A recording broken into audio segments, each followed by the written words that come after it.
you can't rap just positive because the hood ain't positive. It takes a holistic approach. Like Tupac. Tupac had gangster music. He had Keep Your Head Up. He had a Dear Mama.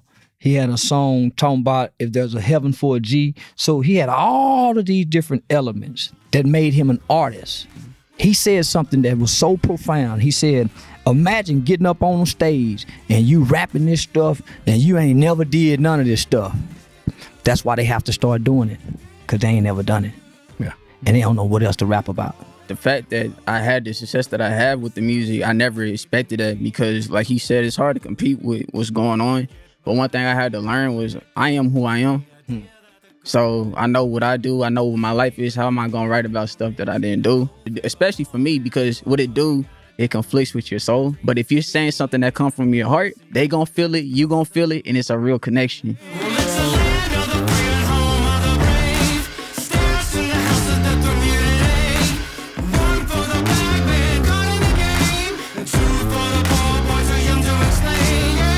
Man, have we a gem for you today. Rapper Darian Hadley, kid who went through a mentorship program, who I actually support and is similar to the programs that Charleston worked with, has come through a success story and has not only started a successful musical career, but has also graduated from college and gone back and is now also working at the same mentorship program that he came through. As a disadvantaged kid, you'd never know it. Darian Hadley's on the show with us. And of course, Charleston. Every time we have Charleston White, the goal is to get more gems and something different and unique. And today is no exception. He tells the story of his murder case, how everything actually happened step by step. And it's fascinating because you hear about it all the time.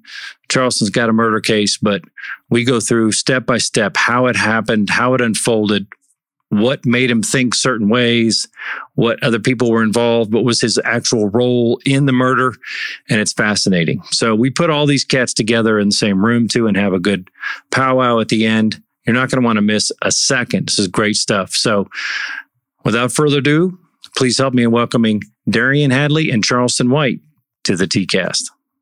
So most people grow up believing that they're a badass because they can fight until they meet a guy who can fight in box. Yeah. Most good fighters make hell of a boxers once they learn the skill and the art of boxing. So what I'm learning is boxing takes you away from the crowd, and it places you in an area of isolation where you're forced to just work on you.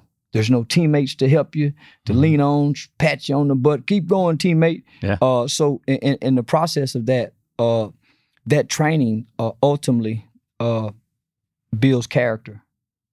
It shows you how resilient that you can be and never stop being, because it never gets easier for a boxer. So once it gets easier, they got something else to make it harder. Right. Yeah. So so I'm learning. You know. Yeah, I'm learning. That's why most great fighters have lost plenty of fights. Yeah. That's how you get good. Well, well, for one, boxing, I've always been good at fighting, throwing punches. But when I got in the ring and put on gloves, I felt awkward. When I look at my first few days of punching the bag, I was flat-footed. And nobody can beat the bag. The bag have never lost.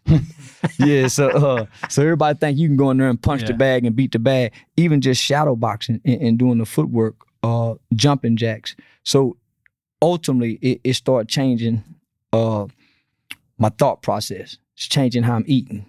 And now I'm more committed now. Because I'm committed to go through the pain to learn something new. I love it, and that's a great thing to learn as long as you keep your head. Yeah. I don't have a history of fighting. I'm a debater. Yeah. I'm a loudmouth guy. Yeah, I keep my hands to myself.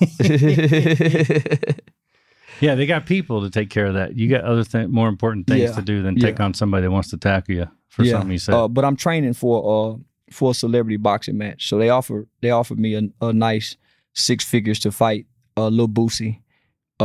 With I think it was 25% streaming revenue on the back end through pay-per-view. So we sent over the contract. Lil Boosie turned it down. Then they picked out them island boys, them funny looking island boys with all that shit on their face. Yeah, so they picked one of them out. So I talked to them. They said they was down. They was cool. One of the twin brothers was saying, "Oh, you don't want to fight me because you're scared of me." And I was saying, "Man, I'm not picking the fights, bro. That's who they want me to fight your brother." "Well, you scared of me, Charles." I said, "Well, you know what? I'm gonna slap you at the weigh-in, and me and you will get the second fight." So yeah. So I'm trying to sell the fight. So I thought we had a fight with the Island Boy twins. So they turned that down. They threw Walter Weeks from Fresh and Fit on there, but he's out of my weight class. I reached out. Well, Rizzo, he's a rapper out of Houston. His name was on the list. But then they done went and found an 18-year-old, 19-year-old white kid. A TikToker. They done went and found an 18, 19-year-old TikToker. And he can fight. Yeah, he can fight like a motherfucker. He been training with Mayweather. He's been boxing over there. He's a TikToker, but he box on the side. So they trying to set me up for the ass kicking. He's 19 years old, but I've been training. Yeah, I've been training. You just had a birthday, man. I'm going to kick his young ass. Yeah, I'm going to kick his young ass. I ain't finna let no 18, 19-year-old boy whoop me. No. But he can fight. Yeah, that boy can fight. Well, you got some balls, listen, man. And Mayweather daddy training him. That's who trained Mayweather. Man, listen, the little white, his name is Connor something. He got a real big TikTok following. But yeah, they trying to set me up. Man, they know I'm old. I got to get one of them rapping niggas coming off the couch smoking cigarettes and drinking Hennessy. I can't get no 19-year-old TikTok. He look vibrant. He look like he punch hard. He know how to turn his hips into the uppercuts and the hooks. Yes. I'm in some trouble. Yeah, he got, how many followers he got? He got a large following.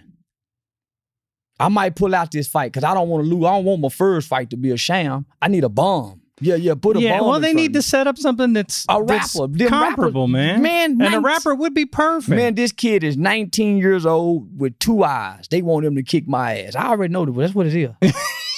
They want, boy, he look like he can do it, but I'll be damned if I'm going to let a 19-year-old white boy that ain't a UFC. It's going to be a big fight. And I've been training like I might get my ass kicked, but yeah, I ain't gonna let it happen. Well, the not quitting is the hard part because you got all kinds of plans and strategies, and then when you get in that ring, a lot of things change for sure. Yeah. When I put that headgear on today, and I felt that I can still feel the punches through that headgear, I said, "Shit, boy, this gonna be some shit." Yeah, I put that headgear on, Tegan. I did like, boom. I said, man, you can still feel the punch. You can feel it big time. It's going to rock my brain if he hit me with some good ones. So, boy, I've been training hard. I throw up every day. I push my body to the limits. Some days I don't, but at least. That's a hell of a workout. 4 out of 5 days, they got me puking. Just take care of your brain, man. That's all I got to say. Because you got a lot to offer there. And don't let an exhibition like this take some of that away. Yeah. Keep that brain. I can't say what I'm gonna do, but disqualification is always in the back pocket.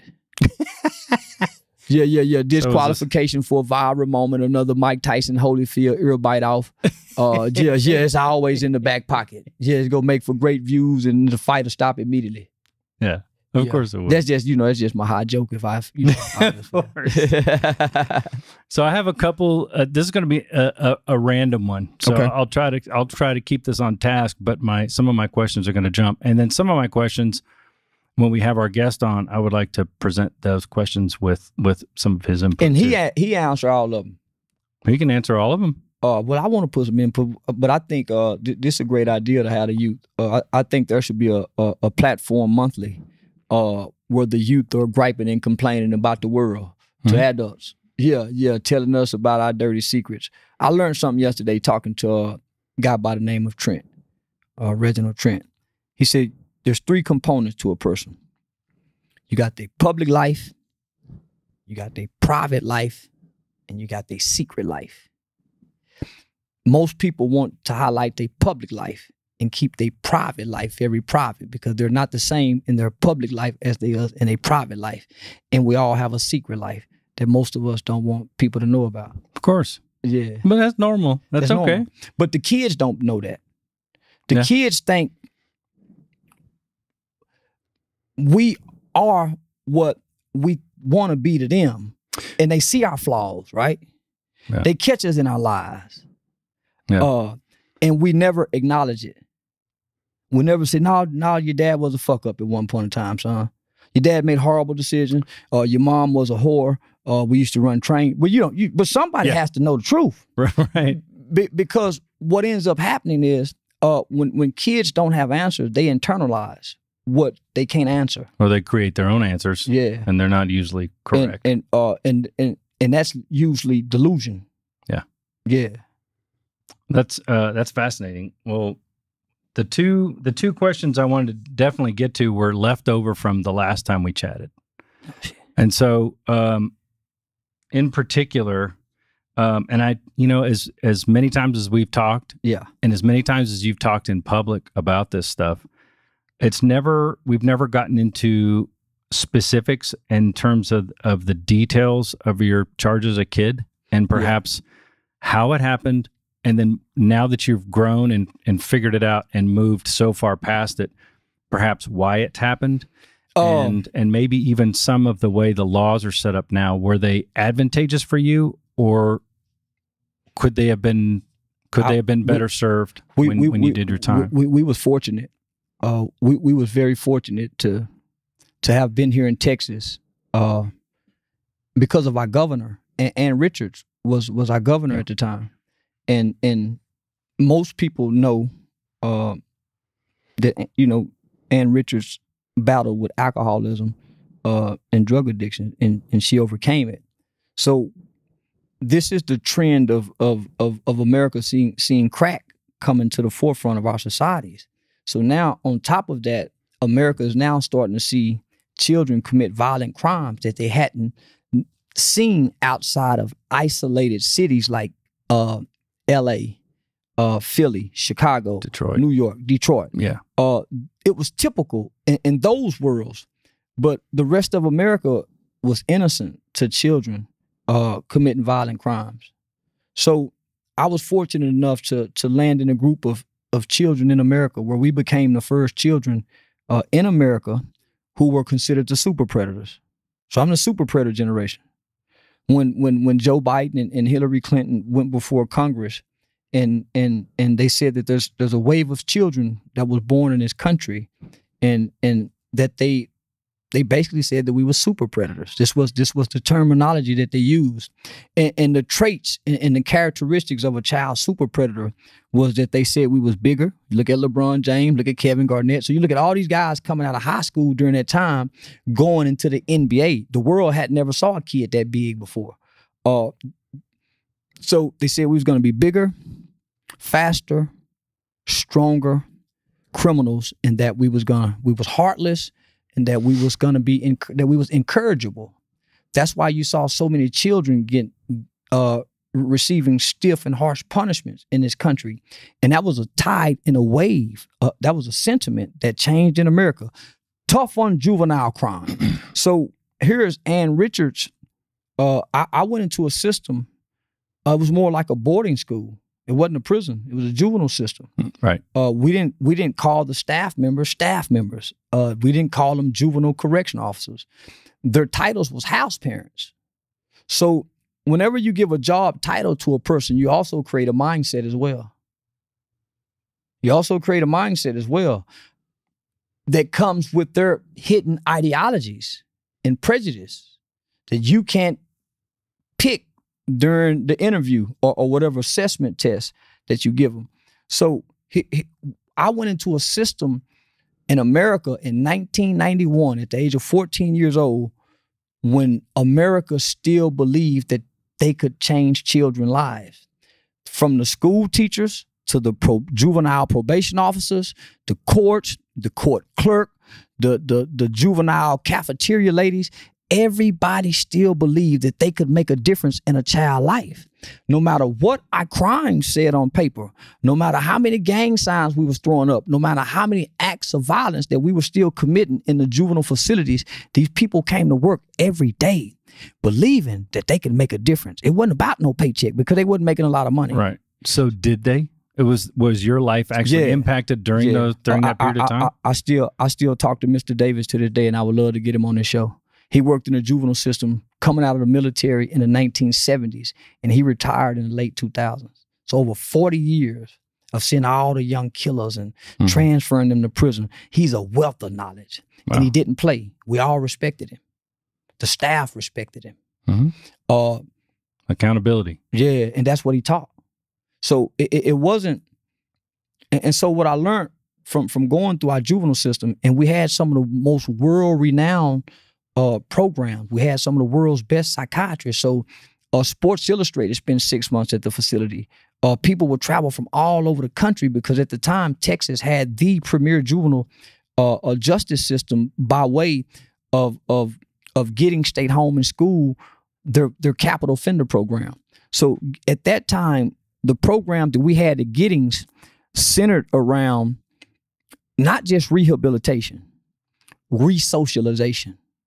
So you think about resocialization, that's taking a kid out the hood who, if I got a toy in my hand, he walks up to me and say, man, let me see that, and take it from me. He don't wait for me to say, yeah, you can play with it. He take it from me, and if you can't kick his ass, you never get it back. So all your toys get taken like that from you in the hood. You leave your bike on the porch, somebody take it. If you can't kick and see his ass, he go ride it in your face. So you re-socialize these people. Yes, sir. No, ma'am. You wake up in the morning, you brush your teeth, you make your bed, you put your shoes up under there. When you go eat breakfast, when you come back from breakfast, you brush your teeth. Your hygiene after. So they was re-socializing us. On top of, they had a element and component where we was doing psychodrama therapy. Where we had some of the world's best psychiatrists, and from Dr. Dalton, not just psychiatrists, psychologists. And we spent hours in therapeutic group sessions. They were really brainwashing us to be what y'all see me today. I was one of the ones who didn't go to prison. If they wasn't doing an experiment, they would realize, and they did, because everybody who went through this program ended up becoming very influential leaders in prison because they grew up in a boys' home.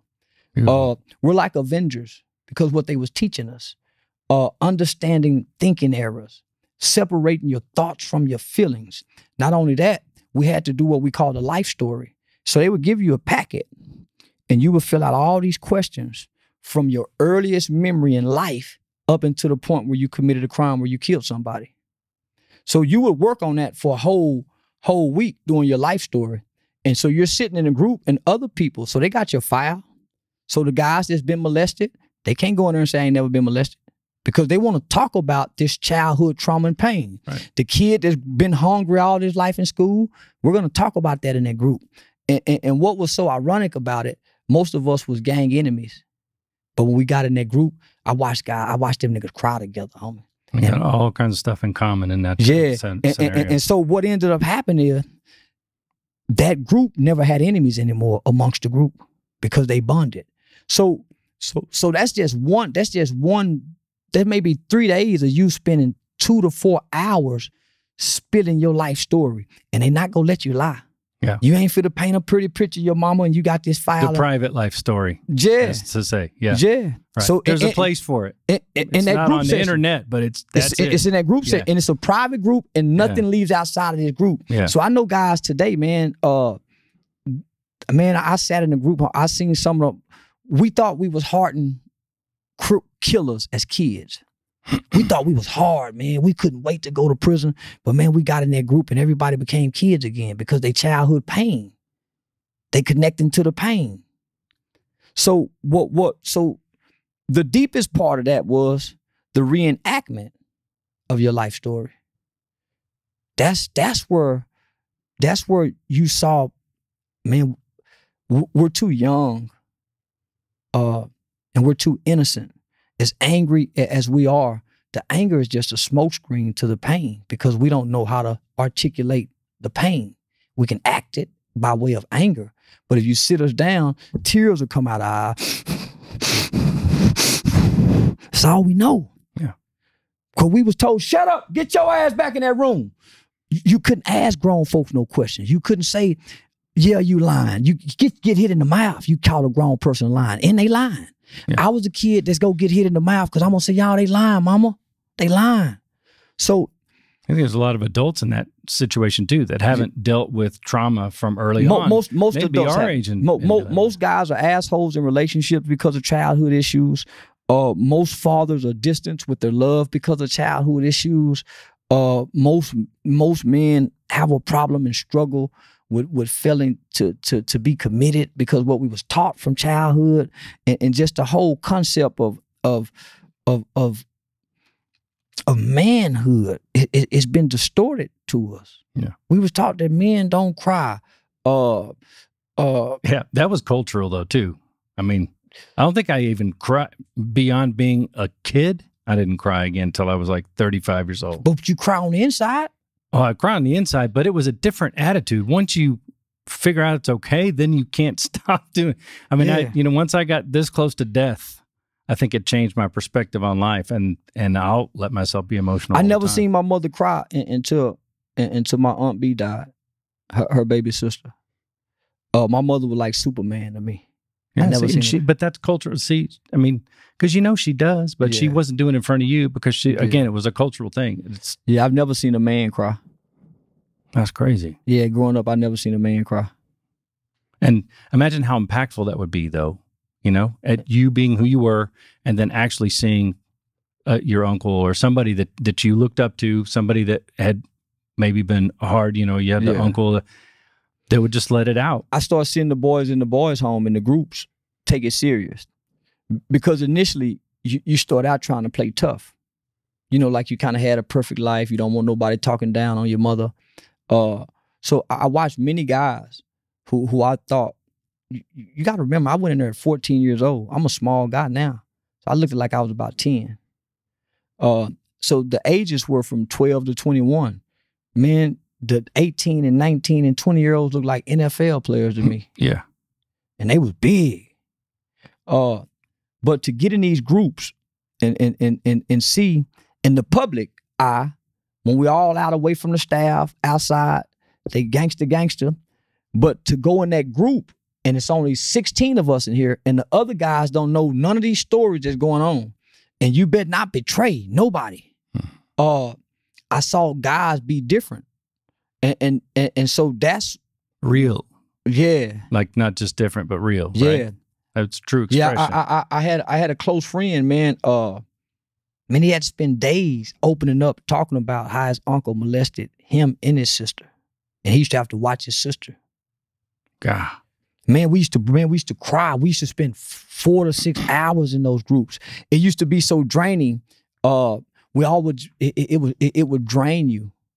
Just hearing the other stories are painful. Your guys would have to be restrained because at some point they start seeing their mothers in their group, and so they start seeing their fathers in those groups. So what you start learning from attending these groups is there's a cycle of violence. There's a cycle. When a person becomes violent, there's a cycle that he goes in. There are steps that he goes in. The first step to every cycle of violence is a motherfucker sitting around saying, "Poor me. Poor me. Poor me." Because hurt people hurt people. Poor me. Interesting. Yeah. So that's the first step of that cycle. So once, so you got all these different steps. So then at some point, anger is in the play. Well, anger is just a smoke screen. It was other feelings that led up, whether you was in the bar, you was in the car having road rage, somebody made you feel unloved, somebody hurt you, somebody brought up the feelings of rejection. Easier to be mad than sad, especially as dudes, right? Yeah. We like to just rather be pissed off than what triggers a guy more? What triggers a guy more than those childhood emotions that make him feel like a little boy? He'll hurt you if you trigger those emotions. Yeah. And that's where the cycle of violence come in. These guys trigger those childhood emotions, and it's really not you that they hurting. Here comes the displaced anger. Right. So that's when you start learning. Most guys who walking around looking to hurt people, wanting to hurt people, don't have a problem with hurting people. It's displaced anger that they're walking with on top of all these emotions that they're hiding behind the anger. So Are you? And I'll ask you: are you even willing to talk about exactly what happened? Yeah, and is it displaced anger that put you in that situation? Maybe. My brother was angry. I wasn't. Okay. I dealt more with so me as a kid, just from the simple fact of not having dad. I got all my uncles. I'm all my uncle's favorite nephew. I'm all my aunt's favorite. So I'm like the mascot, what psychologists would call the mascot of the family. I'm the life of the party, right? I make the family laugh. But from the simple fact of me not having a father, I grew up feeling unloved. For one, me and mom's not talking about why dad's not here. Mom working and we having a great life. So she too tired to talk about, mama, where my daddy at? Some kids say, well, mama, why we live so poor? It's a lot of kids got a lot of questions, and the parents rather shut your ass up, rather than have to answer and deal with the shame. Right. Remember, I choked up when I told my boy asked me, daddy, where we poor. Man, I almost cried just having to relive that moment. Right. But I wasn't gonna break law to leave him just so we wouldn't be poor. Yeah. So a lot of parents can't talk to their kids because when you look at the kid, it's shame in your eyes. And if your kid, most fathers, and I'm gonna say most guys I know, cannot look their kids in the eye because there's some shame to go with it. So they'll rather not spend time with them. They running from shame. And so I'm a kid, homie. I just want to be accepted. I couldn't play football because I was small, broke my leg in the washing machine, didn't put my eye out. So I'm the kid that can read. I played the violin. I was in the band. Did you really? Yeah, I played the violin and the flute. Man, I got a bunch more questions for the next show. And the flute. So I did that. So I was an extracurricular activity kid from all the way 2nd, 3rd grade. I was in a spelling bee. I'm in the play. So I just want to be a part of something. Yeah. My mother didn't want, she didn't want to put me with the disabled Special Olympics kids, but they used to always try to get me in that. I wanted to be a normal kid because I never was a normal kid. I was always in the hospital having a surgery. So by the time I got my eye fixed, I caught a murder case. So I'm fresh off the porch of a 12, 13-year-old kid who's been disabled most of his life, finally get to play away from mama, but I'm running away from home. My mother, I can go to any mall, but that's not what I want. All right. So what made you run away, and then what happened? Growing up feeling unloved, unwanted, abandoned, and rejected. Because of the lack of a father figure, not because your mother. Obviously, we've heard about her. She's I got mama. Man, my granddaddy had a barbershop. Uncle Wayne, Uncle Joe there, Uncle. So I got uncles. Still ain't daddy, right? But man, they players and pimps and hustlers. Yeah, right. So, you know, Uncle Joe throw football with the ones that can play football. I'm the little tough kid during football practice, tackling the kids with shoulder pads and helmets on, and they saying, say, boy, come over and sit down before you hurt yourself. But I'm just as tough as they is in their mind. Right. So by the time, like Tupac says, when I get my weight up with my hate, I'm going to pay them back when I'm bigger. Well, I never got bigger. But I had a lot of bravado-ness. I was adventurous. Yeah, man. So, and I enjoyed being delinquent. So for me, it was more rebellion, maybe. Well, it was my mom is now coming. She's now transitioning from the coddling mother to disciplinary, because now her life is changing. She's coming to know God now. She's pregnant with my little sister. And now she's going to parenting classes, and here come this fucking term called tough love. About 87, 88. I think that's the first time I heard that bullshit. Tough love. Mama come home with that tough love talk shit. Now she's saying no, no, no. Man, what the? So that's where the rebellion come from. Right. Because mom is changing. This ain't the mom now who's letting us manipulate her and play on her, and you know, we get in trouble, we clean up the house, she let us still go. So now she's saying no. Now she's not buying, we're not having toys all up under the Christmas tree. Man, I woke up Christmas 1990. We flew to San Diego, California. I had got suspended from school that Friday before the Christmas break. My mama took every present back. I thought she was just talking because she done said this shit before. Man, I woke up on Christmas Day 1990 and didn't have one toy. In my mind, I had been abused. Wow. And because I'm an entitled, spoiled kid. I've been spoiled all my life. Man, I feel like I had been abused. But at that age, you're kind of old enough to plot to leave, right? I'm to 13. I started plotting that day. Right. You're not 6. You're 13. You're just enough past that point. Because my friend's mother was on drugs. They can stay out all night when the street lights was out. They can go all over the city. So I wanted to be like the kids in the Pebble Creek apartments in the projects. I had to come home when the light, man, I ain't like that. My mother ruled. I wanted to be delinquent. Not because I was angry, because I wanted to be accepted. Okay. If I was on a football team, I would have been the best tackler. But I did. Right. So I went where I was accepted and I excelled at it. And so how did it happen then? I ran away from home. I remember my mother was pregnant with my sister. And my sister was just born. My mother did what every good parent would do and try to sit down and prepare the kids. And I'm the baby. Son, what do you think about? I told my mother to have an abortion. I was 13 going on. At 13 years old, I told my mama, abort the baby. Wow. What's it? I'm a spoiled kid. Because you just wanted more attention? I'm the baby. Okay.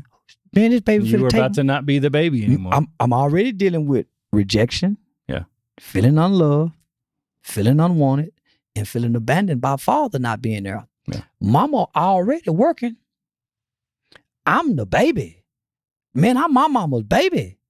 I can't imagine. Now, I'm the baby boy. And that's the only badge you got at that point. Man, I'm the mascot. Yeah. So what normally happened to the middle child? Pushed away, forgotten about. And so that's when I start rebelling. I didn't even give them a time to pull me away. I didn't even give my mother time because I'm already feeling unloved by daddy. I'm already expecting, okay, mama already working all the time anyway. Mm-hmm. So I'm hard out, already seeing mama. So there's very little parental supervision because mama working these 12-hour shifts at General Motors and she on the third shift. So, yeah. So when she come home from work, I done packed my bag and ran away. And I had the kind of friends who had the kind of mothers who would lie to my mother. My mother would go to all my friends' houses. She would call. She would go by the stores, by the projects. Right. She would stand out in front of the clubs and show my brother a picture. Man, my mama, she used to rattle the streets when we ran away. I know y'all know where you at. And everywhere they go say, boy, your mama came over. You better go and go home. Because she coming back to, my mama all out in the project. Y'all know y'all, and with his football picture. Because we don't belong in these places. So when the police see us, we stand out. She knows you're not going to make it too long. Man, we wasn't raised for this. Right. We running away from clean sheets, clean pillowcases, food in the icebox, to steal because we hungry. Yeah. To wear dirty clothes because we wanted to be real. And we thought that was real. So my brother was angry. I made a joke about it. I make a joke about it and doing my stand-up comedy. But when my brother was about 10 years old, I was about 7, 8. And we just casually watching television. He looked at me with one of the most angriest faces I had ever seen. He said, man, when I grow up, I'm going to kill somebody. Man, that scared the shit out of me because we don't come from this. Just the tone, the look, literally. The believability. I ran downstairs and told my mama. She spanked him. Because she frustrated. Yeah. Just transferred to Monroe, Louisiana. They laid off the people in Monroe from General Motors. The people from the Arlington plant took the people plant. So we dealing with, so she frustrated. But we living a good life. The kids across the street, they made it to the NFL. They wasn't as angry as my brother. I was never angry. I just wanted to be a part of something. Yeah, I just always wanted to be a part of something. So that's what made the gang life so appealing to me. So when I finally got to peek at the gang life, it was everything I was looking for, coming from a single parent home, dealing with these issues that I'm dealing with from a lack of a father. Why not join this? It's everything that I need. And so I get it. I understand. We all flock to something because we all want to be a part of something. We all want to feel accepted. We all want to feel that brotherhood, that camaraderie. And nothing was more appealing to me than watching a bunch of criminals and convicts and thugs gather together and shake hands and hug and smile. Especially ones when you're at that age, you're talking about cats that are slightly older than you. Yeah. Which at that point too was really appealing. Well, my cousin's name was, so I'm my cousin Dante and Derek them. So I'm 12, 13, they 17, 18. To me, they grown. Right. They the ones mimicking the culture more than right. What I could see. And they're the ones you look up to. Yeah, they look more like Eazy-E with the Jerry curls and the 40s in their hand and the Raiders hats. So they was mimicking the culture. Yeah. We was boys following boys. So how did you boys get into this? So let me tell you how I got us into this. I run away from home. So my mother had went she had went to the horse races in Shreveport, Louisiana for the weekend. My grandmother was on and off drugs at the time. This particular time she may have been off but sneaking. Okay. So she was keeping us for the weekend. My brother was already in and out the boys' home.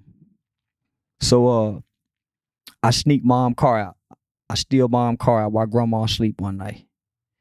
My brother selling drugs. So I got an older guy in the car with me, but he's my friend. But my brother, he sell drugs for my brother. So they dropped me off over a girl named Lucretia house. I climbed through the window. Me and Montoya. It's Lucretia and Ginger. I'm in the closet with Ginger, Montoya in the bed with Lucretia. All of a sudden, Lucretia mama come in and said, Lucretia, who was that in the bed with you? The police on the phone. Boy, we raised up.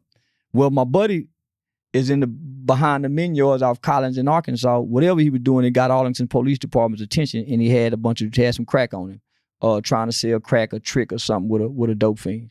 So they had to impound my mother's car. My mom out of town. I'm afraid of my mom. Her look scared me.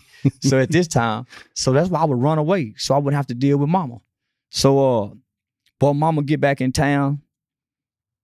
And I asked him, man, take me to juvie. I would much rather my mama come, the judge in the court would be the buffer, because she go pinch my ear, pinch my arm, and all that. So I wanted to be picked up from juvenile, because I know she ain't gonna do all that in juvenile. But boy, they said, nah. So my mama came and picked me up on the corner of Arkansas and Collins in the middle of the night. And man, she had this look on her face like, boy, you go get it. And I was telling myself, if she hit me, I'm gonna fall out the car. Yeah, I'm gonna go fall out the car and hurt myself. So as soon as I got home, I ran away again. So now I'm more afraid of mom. I done disappointed mom. So now I'm dealing with the shame, the disappointment, and the hurt. So rather, as a kid, you can't process all these emotions. You're just running from the problem. You're just running, man. Because you have a refuge. You got some friends who mama let you stay here, and a lot of your my mom hated them kind of parents. Yeah. My mom hated them kind of parents. Well, that's terribly irresponsible, let's be honest. That's ridiculous. Other parents got to look out for kids. We all got to look out for kids. So here I am, no change of clothes. I got all the name brand clothes in the world at home. Man, we had marble floors. I had my own bedroom, phone line. I done ran away to be living like a bum. Yeah. So what else do you do? Hey, y'all, let's commit crimes. Snatching purses. Breaking into houses. So that delinquent behavior over a weekend, doing beer runs, going to Punchos, dining and dashing, eating in Punchos, and then walking, and then, doing all the bullshit, right? Yeah. It's thrilling. It's exciting. You really don't want to hurt nobody, but in the process, you're gonna hurt somebody because you're a kid and y'all got a gun. So they had a teenage club called Tingles that all the teenagers went to. It right there by the Wax Museum, behind the Wax Museum. Then they had another teenage club called Graham's that was right down the street from the Parks Mall on Cooper in California. So we had a shootout with some kids from Martin High School. Over what, sets or what? Nah, over just schools. Nah, it was over my girlfriend Adrian DeJesus. Over a girl, yeah, okay. Pretty boy, one of the most prettiest Puerto Rican girls in the world. Boy, she's still Adrian DeJesus. Little guy named Lawrence.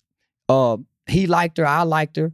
I thought I was going with her, but he probably was going with her, but I thought I was going with her because we kissed on the bridge and she lived in my neighborhood. So we had a shootout one time. How were we getting guns? We were breaking into houses. And then we got the white kids. We all living in Arlington with the white kids who dads got trucks with the rifles and the guns. So if nothing else, we got the 30-06 rifles. Okay. 22s and 25s. I got put on a year of probation for shooting a gun at some white people who called me a racial slur, who called me the N-word. So I got a year of probation of that. I'm about to get in trouble again for this car impounding, so I run away, man. I'm just running from problems because I don't know how to deal and face with problems. I'm a kid. And so, man, I just went on a crime spree. In my little mind, I'm finally grown. I ain't got to worry about mama saying that. So in my mind, homie, I went on a crime spree because it's fun. It wasn't really for money. It was fun going into North Arlington with many black people back then, grabbing a 12-pack of burl and grabbing some hot pork skins and running out. Yeah, it was fun. Then so it was fun going to the Parks Mall, watching a woman walk to her car and snatch her purse, and she fall down and hurt herself, and you snatch it and the belt break, and you laugh to the car. Come on, y'all, come on. And then we go from the Parks Mall to the Mxrdxr in Pantego, right there. So right there off of Pioneer and Born Spring, one of them. So it was a Mxrdxr right there. So I was always the daredevil. I was the guy. I'm not gonna snatch the purse in the parking lot. I'm gonna go in the store and steal it. Catch it sitting in the buggy. Almost making it a dare. Well, I want to have the ups on everybody. Yeah, because I want to fit in. Yeah, I want to be a part. And you feel like you're in control, even though you're out of control. You feel like you're in control because you're not having to follow anybody's orders. But well, I'm following order because most of the guys I'm hanging with is older than me. I'm just the daredevil. I'm the brave heart. Man, you go do it. You go do it. It's your turn. Well, I noticed they never wanted to do the most dangerous stuff. They looked for the easy victims. So I learned how, watching my friends, I learned how criminals pick victims. So I've never been a victim really. Because as a kid, I watched how they always wanted it easy. I want to go in the store and have the security guard chasing me out and I have to run around the car. That's how we got caught. That's how we caught this murder, right? So I'm on a crime spree, not my friends, because all them at home. I done ran away from home. I'm staying in my friends' houses. We're having sex with grown women because we trying to sell crack. So there's a guy by the name of Paul Chappelle. He used to front dope to everybody. He was like a little young kingpin. So y'all got Paul Chappelle to give me $125 worth of crack. And I tricked all my crack off with Mexican Maria while I was, so y'all want to be grown. I want to have sex with the grown women. So I ain't got no money. So we want to have some clothes to go to the club. The club coming up. Mm-hmm. We thinking booze. We ain't thinking money. We going to go steal some jackets so we can wear it to the club. Now, this is Thursday. The club on Friday. Okay. We go snatch a purse, put a little money, put a little Pizza Hut money in our pockets. So I come up with this clever plan to break into my girlfriend's house. Her dad was a Dallas police officer. So I stayed on Overbrook. She stayed on the street over. I told her dad was a Dallas police officer. So that's where we got the gun from. We stole 2 Nintendos, 2 VCRs, a television. From your own girl's house? Yeah. Yeah, man. Well, she was my ex-girlfriend. So it's the get back. So this is why I tell we broke into most of our girlfriends' houses as kids. They're white dad. We stole most of our white girlfriend, white dad's guns because we're really the first generation of children that Dr. King's dream really got to coexist, where we really got to go to school with white kids in the 80s. But plus you knew the layout, you knew where everything was, you knew where people were home, you knew when they weren't. Well, we all would skip school and go do it. But most of us got caught, right? So their mom's jewelry, their dad's beepers, all of their dad's guns, their brother's Nintendo tapes. We just doing stupid shit. And so you busted in this house. So we break into this house. Nobody wants to go in. I bust the window because I'm the brave heart. And I cut my hand. So the blood left on the window. There wasn't no DNA test back then, but yeah. But it was part of the picture that they used for the trial. I remember us being fascinated by having this bulletproof vest. My friend Dwayne Jackson, he's one of the kids that died out of the 4 of us in a high-speed chase running from the police while he was out on bond. He was more of a good kid. I was a good kid, but I was playing bad. So it easily to convince people that I was kind of bad. DJ was a good kid. He was our only child. Nothing was criminal about him. Nothing was, he wanted to be street, but that was just the culture. He worked at Steak and Ale. Tips. He had a Cutlass. So that's who car we was in. He bought his own car. And he was his mom's only child. I was trying to get him because we got with some older guys that were from Dalworth. And they wanted us to put the bulletproof vest on him, and we test out the gun on him. Shoot. Yeah, to see if the bulletproof vest worked. You know, you're a bunch of, come on, man. It's always just one friend that you can, it's always a friend that they can get to jump in the river and drown. Yeah. It's always one. Yeah. Oh, yeah. So, yeah, man, we would go when I think about that, man, I cringe. Because that was gonna kill him. The impact, man, we had a 38 special with blue tip hollow points in it. And we would go shoot it. But the older guys wanted to do this. Like how most older guys fuck over the young boys. Mm-hmm. So we got all this car full of stuff that we done stole. We take it to the older guys out on the block selling crack. They take it to the pawn shop and pawn everything for us. Of course they fucked us. Yeah, man, they kept everything except the gun. I wasn't letting that gun go. That was my second gun I had. The little 25 I got, that was my first time ever holding. My Uncle Joe used to take us to the country and shoot guns. So I grew up shooting guns in the country. So I always had a fascination with guns. So I'm a gun fanatic. I love guns. I always wanted to be the cowboy. I ain't never wanted to be the Indian. Mm-hmm. I'm a Lone Ranger, baby. So my Uncle Joe was a man's man. My granddad's military. I grew up with all the G.I. Joes, so I wanted to be military, right? So I always, when we played cops and robbers, I was always the cop as a kid. So I was that kid, right? That would have went to the military if I didn't lose my eye, would have became a cop. The culture shifted. Mm-hmm. So, man, I kept that gun because I remember how I felt when I shot that gun at them white people when they called me a nigger. The moment of power. Oh, this your car? And the control I had. Yeah, I wanted it again. Is that, so then what happened? You took that gun? So we took the gun, and my co-defendant, Antoine Doolittle, we was going to go to this, she was an adult lady, but she smoked crack. And man, we just wanted to have sex with grown women. So we would save up money, steal whatever, to go buy some crack, to go get our little thing sucked, to go have, with some take turns all night long watching porn. And these grown women, this is the introduction of crack to America. Mm-hmm. So that was fascinating us. So we went to some apartment complex, and there was a guy that was walking from that men yards on Arkansas in Collins right there. And he had on the New York Giants starter jacket, kind of like one of the one we tried to take from the mall. Well, let me take y'all to the mall first. So we break into the house, we sell all the stuff. I ain't gonna say his name, but my partner Tori, his big brother, they fuck over was good, boy. We probably barely got $100 a piece.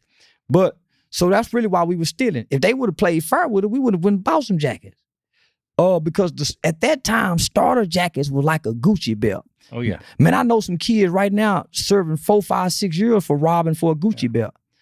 They was like Michael Jordan 10. Man, the starter jacket, yeah, man, you was something with a starter jacket. Yeah. So I come up with this plan. We go to the mall and steal us some starter jackets. Man, this is all in my little brain. And all these guys are older than me. They not thinking about this because they hadn't ran away from home. I got the pressure of, for one, my mother is going to every spot I be looking for me. And she's adamant, knocking on doors. I'm talking about she's adamant looking. Well, she knows the time's ticking, and And it is. Yeah. She's adamant. So I was so anxious to do this, right? Antoine Doolittle and Antoine Jenkins, they backed out. They didn't want to do it. So I told DJ, come on. We went over to my friend Denarcus' house. It was Denarcus and Tawan. They were supposed to catch that murder case with me. Denarcus was the junior high barber. He was the high school barber. So he was the guy at school that cut everybody's hair. Tawan was a fuck up too. He was in and out of juvie too. So he was a perfect candidate. And Denarcus was my right-hand partner. But they was all older than me. So I said, say, man, we go to the mall and go steal the starter jackets. And D, you just drive. He said, yeah, man, come back and get me. I'm too anxious to do it. So I'm saying, oh, man, come on. So rather than coming back to get them, I went back to the projects, Pebble Creek Apartments, to get Antoine Doolittle and Antoine Jenkins. The plan was just to go to the mall and steal some jackets and some hats and run out. But you can't put a gun in the process of children and think they're going to it's going to go as planned. Decision, because you can't plan the response of the people. No crime ever goes as planned. Right. Right? But in your mind, it's fit to go to a T. So I come up with a plan. Doolittle was the fat, sharp one, so he couldn't run as fast. And he was kind of scary anyway. He was more of a drug dealer. But what let me know he was kind of heartless one time, he had a 70-something-year-old grandmother, and she was in a wheelchair. And she used the door to kind of pull herself through the door, and he slammed her fingers through the door and laughed like a motherfucker. Oh. I should have known something fucked up about him. And his mama used to lie to my mom. I'm like right in her face, and he ain't here. No. And and my mama knew. Yeah, she knew. So we go to the mall. The plan was we go in and run out. So when we go into the Foot Locker, the first time, it was a young black dude, and it looked like he run fast in a motherfucker. So she said, nah, that nigga like he run fast. We better wait. So we went to the game room. So they got all this on the mall footage. So we spent an hour in the game room spending the pun money, playing video game to the shift change. So when we come back now, it's a young white boy. He was fast.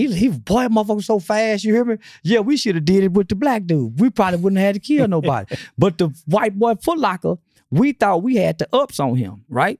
So we go in there, we trying on shoes, we trying on hats. Next thing you know, we just grab a bunch of jackets and run out. The plan was one of us stay in the car. So the Fort Worth Star-Telegram, Bob Ray Sanders, when he wrote about it, they described me as being the smallest of the bunch, but being the brains of the bunch. So I was the brain. Was that right? Yeah, it was. Okay. It was my plan. It was my plan to steal the gun and break in my girlfriend's house. When we ran out the mall, Doolittle was sitting in the car. The Foot Locker man chasing us. So Antoine Jenkins about to get caught. Yeah, he got a little chubby. He about to get caught.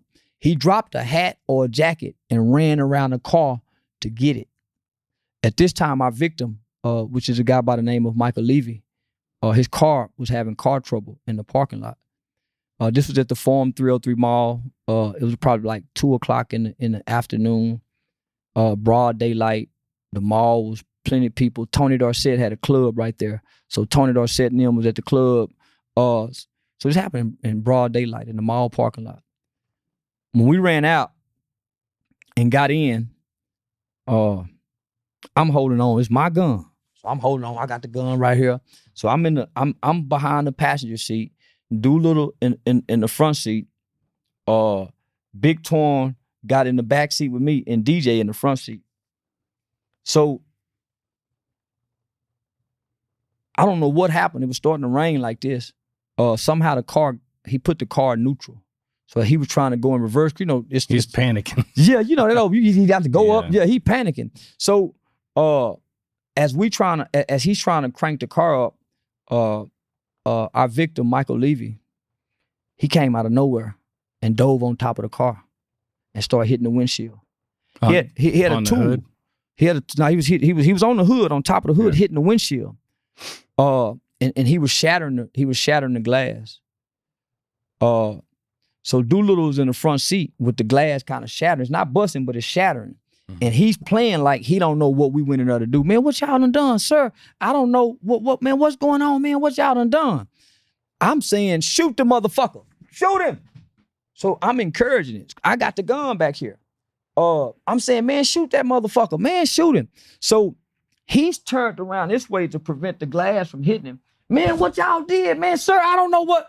By this time, Mr. Levy's playing too, because he knows. Yeah, right? he know goddamn well. He done told us 2 jackets. He done picked him a jacket. Yeah. So by this time, Mr. Levy, you know, back then the car didn't have to be in park, drive, neutral. You can just take the keys out the motherfucker.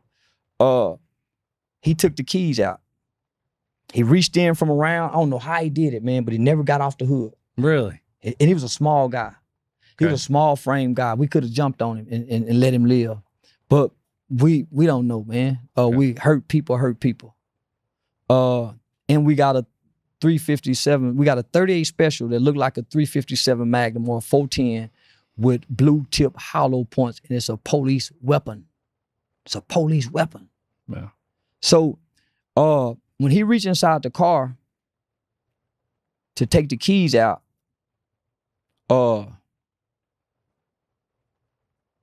by this time, I'm saying, man, shoot that motherfucker. So now he said, man, give me the gun.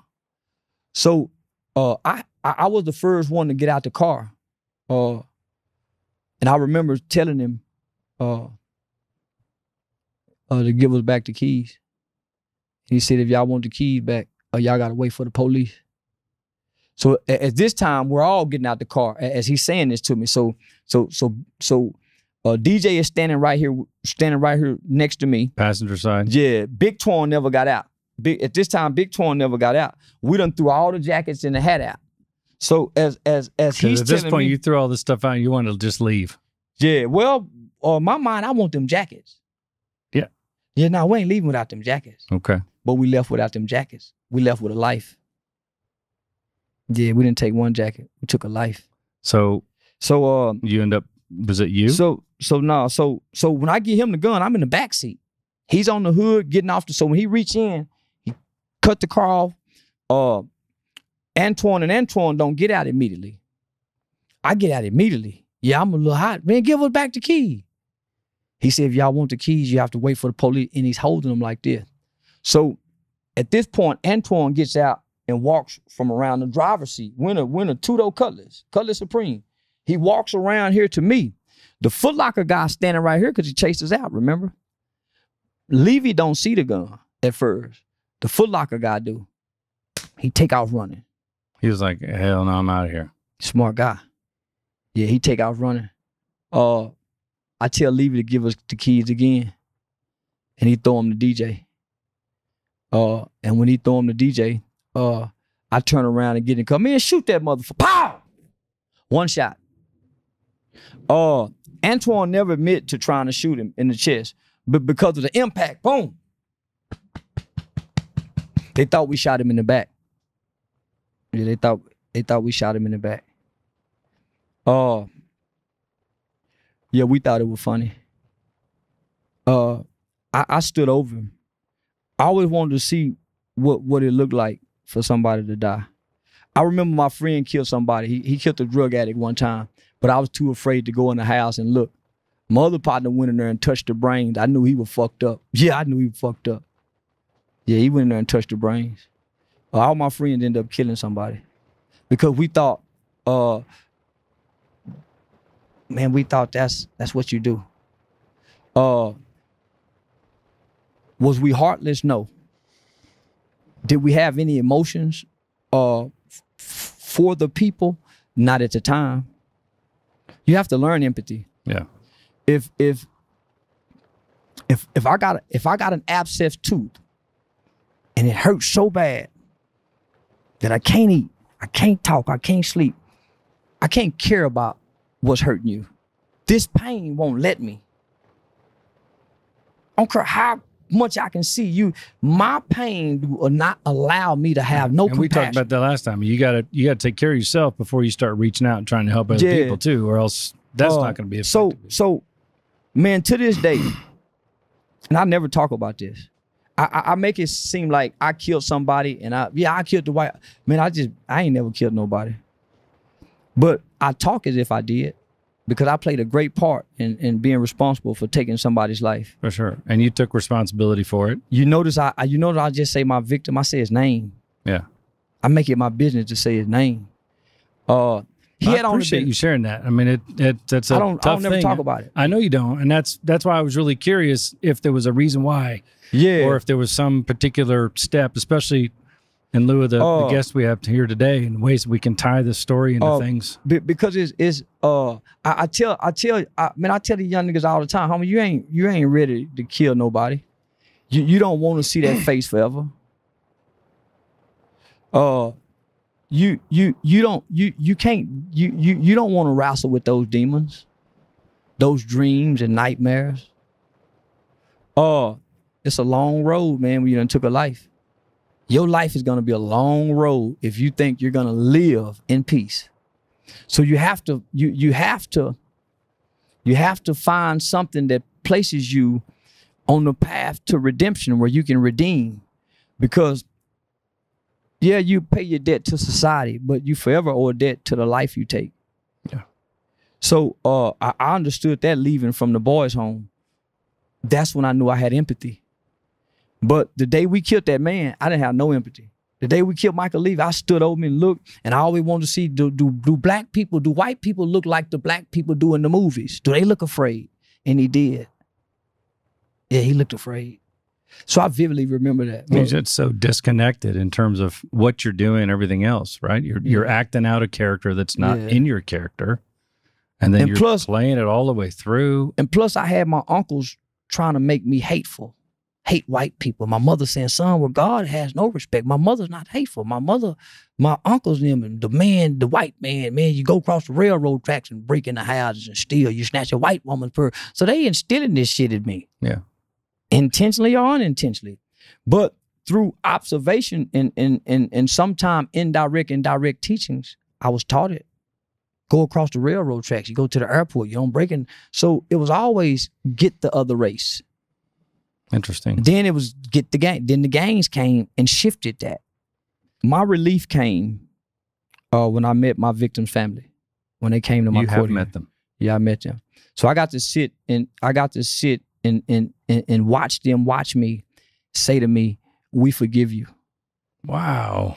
Yeah. Well, some incredible people. That would have been my next question. That's they watched incredible. My mother. Man, my mother never made no excuses. Even in court, me and Judge Gene Boyz said, "Miss White, are you asking for your son to come home?" My mother said, no. If they would have released me at 18, it would have been another murder. You weren't ready. Lack of brain development. 18-year-old just as stupid as a 15-year-old. He just know a little better, but he don't know shit because his brain's not developed. He's as dumb as he will ever be because he think he know and he don't know. Right. They're expecting me at 18, 19, 20, 21 to make some of the most crucial decisions of my life when I'm the dumbest of my life. Come on, America. Right. And you're the most capable of acting out on that dumbacity. Impulsiveness. Right? Yeah. Because I cannot logically and rationally think as a human with this brain development at this age. And the lack of accountability, which you apparently did come up with a way to become accountable. You know how they used to make us accountable from being mean to one another? Kiss and make up. We stop fighting each other because they catch us fighting. We got to kiss and make up. Say you're sorry. Tell him you're sorry. Boy, I'll be, I'm sorry. I'm sorry. Say it like you mean it. Now give him a hug. Because they don't allow families to fight in our family. And I don't want to kiss and make up, so I quit fighting. Yeah, just say mean things in my head. You got them. Yeah. Now I'm just gonna be nice all the time. But I just wanted to throw that in there because they gave me something that they needed. They needed to forgive me too. Just like I needed to hear them say, "I forgive you." That's a beautiful thing, man. I wouldn't have thought most people are not capable of doing that. Nah. Would you think? I mean, nah. The people that we know today. Well, let me just tell you how fortunate we were. There was a lady by the name of Miss Simpson. Miss Simpson was our typewriter teacher. Probably she was like the mother. She was the sweetest woman I've ever known in this world. Her whole family worked at this facility. Mr. Tony, Mrs. Davenport. There was 2 sex offenders who one day brutally raped Miss Simpson in a typewriting class in a vocational building after school one day. Brutally raped her. Hit over the head with type. Man, this is, man, this was the sweetest woman. This is the comfort you find when you come to this facility, and you she gave you comfort in just her voice and teaching you the home row keys. Man, when they raped Miss Simpson, those staff members had every right to come back the next day and work their job and treat us like the crimes we had committed. But they didn't. Still treated us like children.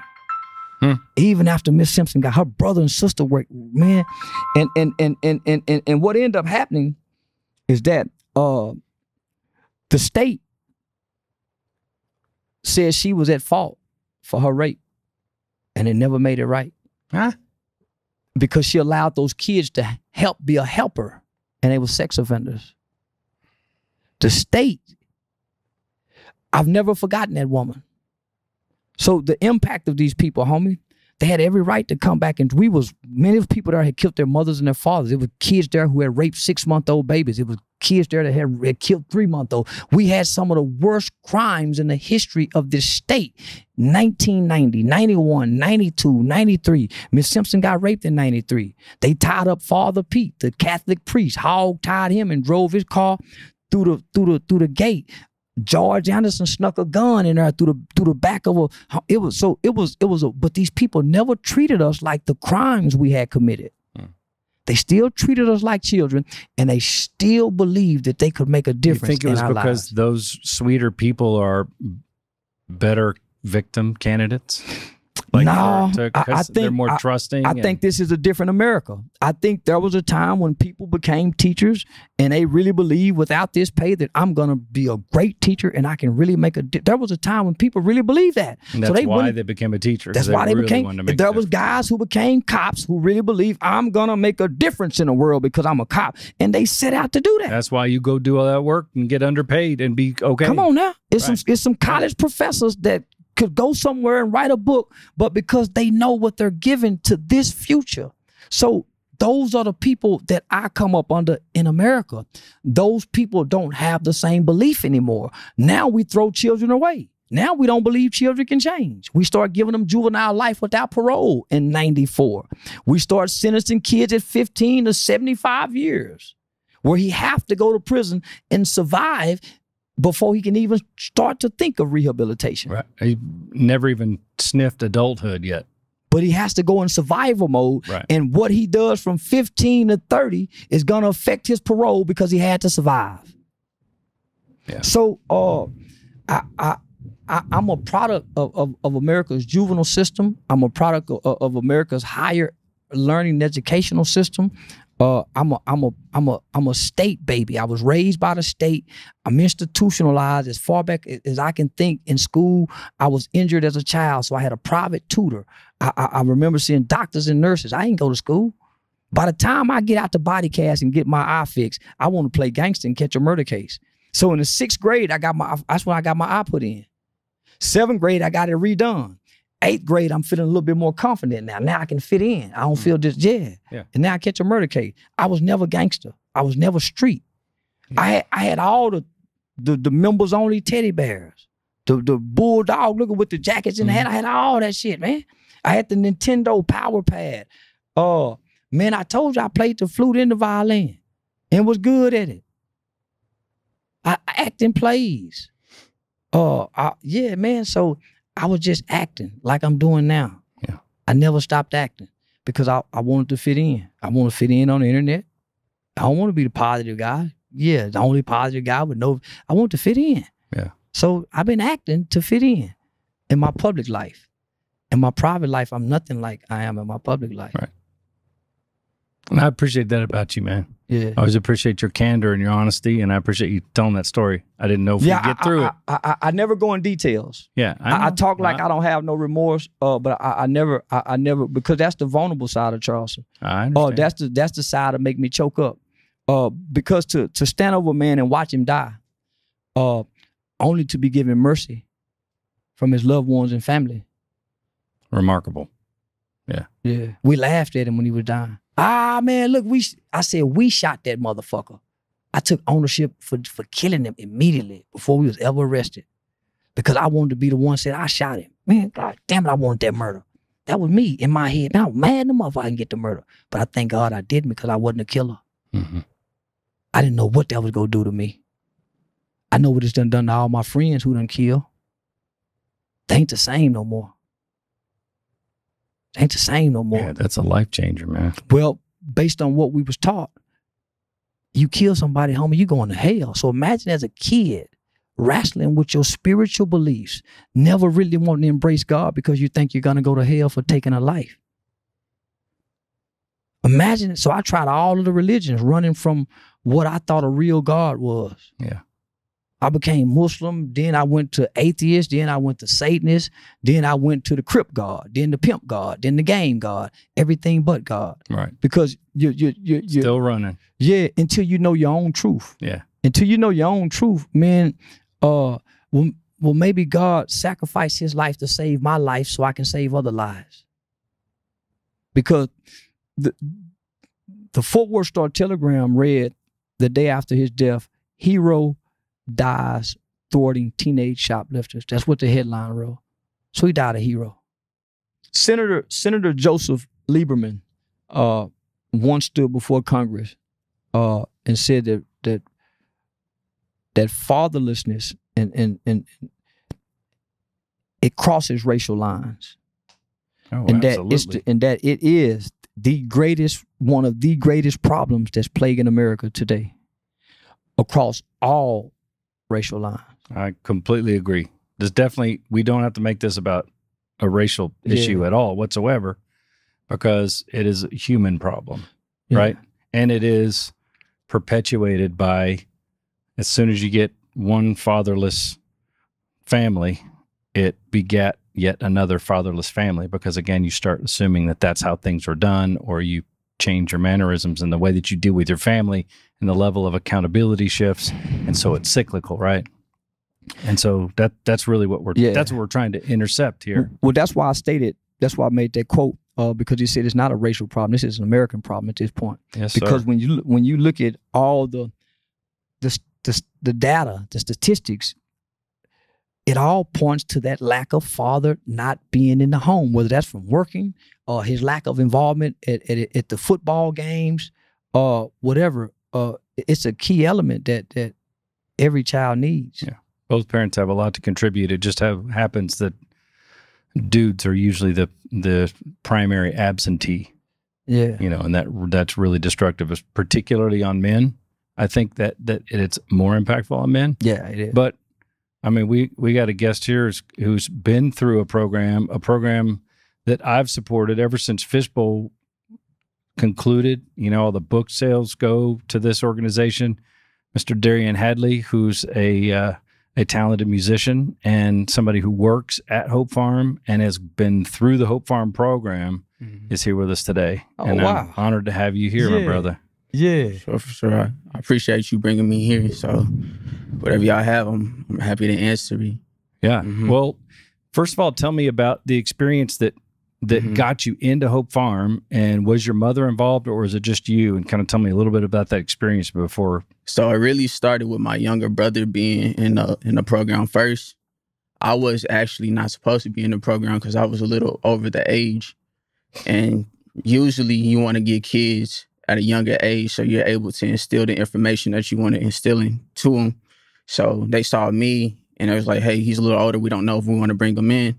So they interviewed me and they realized, hey, maybe we can't put him in the program. I guess they saw some type of potential in me. Because they usually pick up like a 5 or 6, right? Is the prime age they want. Exactly. So I was quite often a shy kid. I wasn't involved in too much. Like, you know, me and my brother and my mom, we were in Eastwood and she moved us out real quick. We lived every part of Fort Worth. Like, that's where it started though. And she always told us you don't have to be where you're from. So that's something I always What did she mean by that, you think? You know, she just wanted us to live a different life. Like, she knew what everything was evolved around there. She never took us away from it. Like, we went to True Vine, we went to Eastland, all of that. You know, I know all about all of it. So it's like I saw everything that was going on around there. She's like, look, the only way you can't learn is you're going to either observe, you're going to listen, or you're going to experience. So I was more always the observer person because I was always shy. I didn't want to just talk and open my mouth for no reason. That's how you get hurt. That's how you get caught up in something that you don't got no business getting caught up into. So I just shut my mouth and just looked at the outcome and how everything you do, every action has some type of consequence. Yeah. So I just observe, really. So how many years did you spend? How many semesters, years, whatever, did you go through the Hope Farm program in? So I think I started when I was in middle school. So I was like 11, 12, something like that. And I went all the way through high school. I didn't really think I was going to go to college, but I ended up going to college. They saw, they grew me into the person I am today. And they was like, hey, if you feel like you want to do this, you can. Like nobody in my family went to college. So I was like, you first generation college student? First generation college student. Man, salute.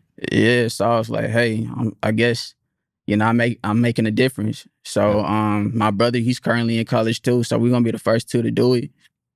My mom, I just never seen her smile the way she smiled when I got my diploma. So it made me happy to see that. And it's like, we live in a world too. I'm happy I got the college degree, but I don't feel like that defines me.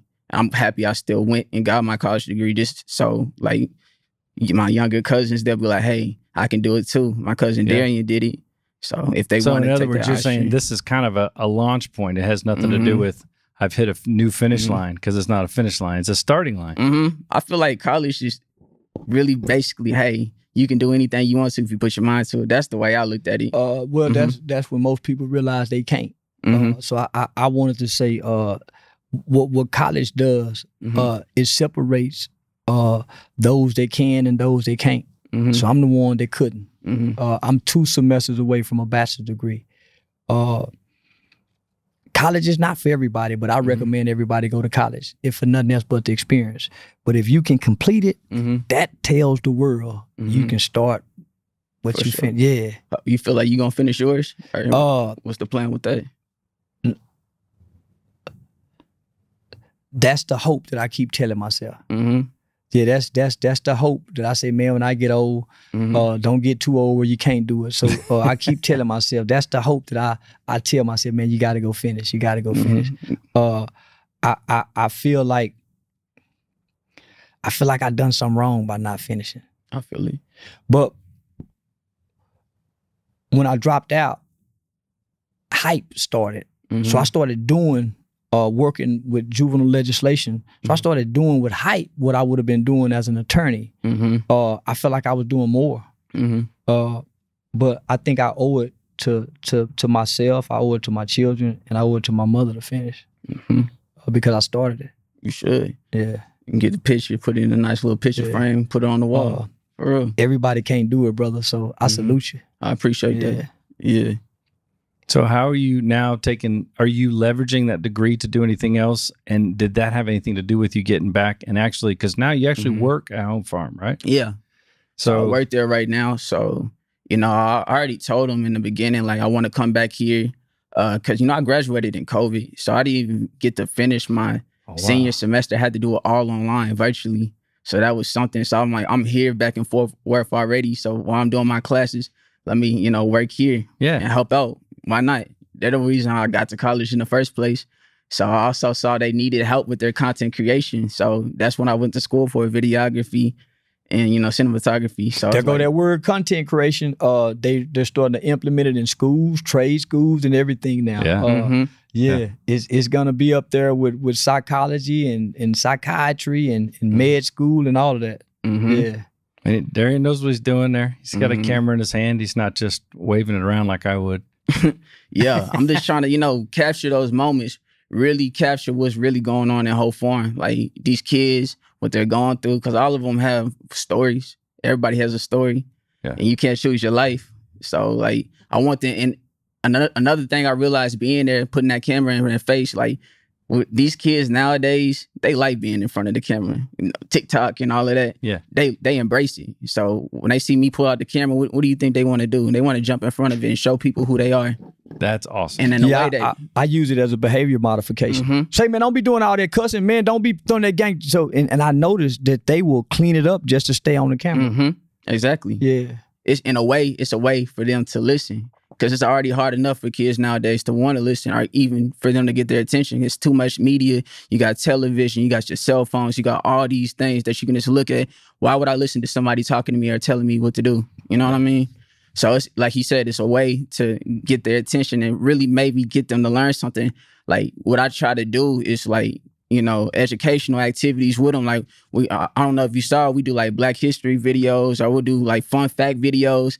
It might not be something they'll want to do on paper, but if they can just talk about it in front of a camera, they'll do it. They'll do the research, rehearse. So exactly. Yeah. They want to do that, and they want to feel like they're running something. Yeah, like most of these kids, they already feel like they're grown already. So it's like they want to be in control of something. So I try to give them full control to an extent, because I want them to feel like this is their creation. I want them to know when you start something and you finish it, this is what happens. This is what hard work leads.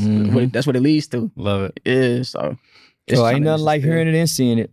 Yeah. Ain't nothing like hearing it and seeing it. And that's a success story, because I know you had questions too for you know, for kids that, you know, you get a lot of pushback and blowback from cats our age, my age, whatever, the older kids, and not older kids, but just the older population, the grown folk. Yeah, the grown folk. But I get a lot of pushback from that 35 to 50 age group. So we've got a youngster here. So what do you think you can learn from somebody like C-Dub over here? Is there a lot of controversy that turns people in the wrong direction, or do you think it's more of a conversation starter that gets people to another level? I mean, obviously you're not leveraging a lot of his stuff in the curriculum necessarily, but if they know about him, it's smarter to talk about him, right?